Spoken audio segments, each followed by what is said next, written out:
Crime statistics just released by the Metropolitan Crime Commission show carjackings are actually trending down in New Orleans compared to previous years. Meg Gatto joins us with a look at those numbers. Meg.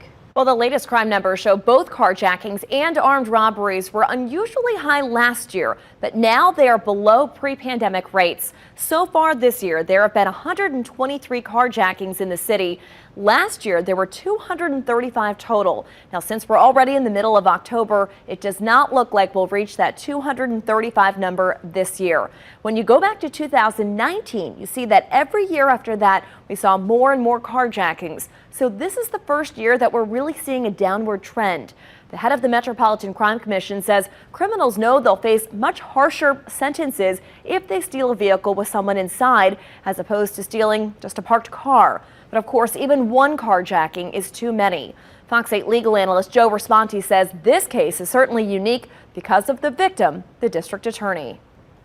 What's going to be probably different here is the Orleans District Attorney's Office is going to have to recuse themselves, I think pretty obviously, and I would suspect the Attorney General's Office is going to prosecute this case. When it comes to armed robberies, the MCC data shows they are down 32% so far this year compared to last year. Lauren? All right, Meg, thank you very much. And New Orleans Councilmember Leslie Harris released a statement today saying she's, quote, so sorry to hear our district attorney and especially his mother were confronted last night by the city's violent crime. It's not something any of our residents should have to face, end quote.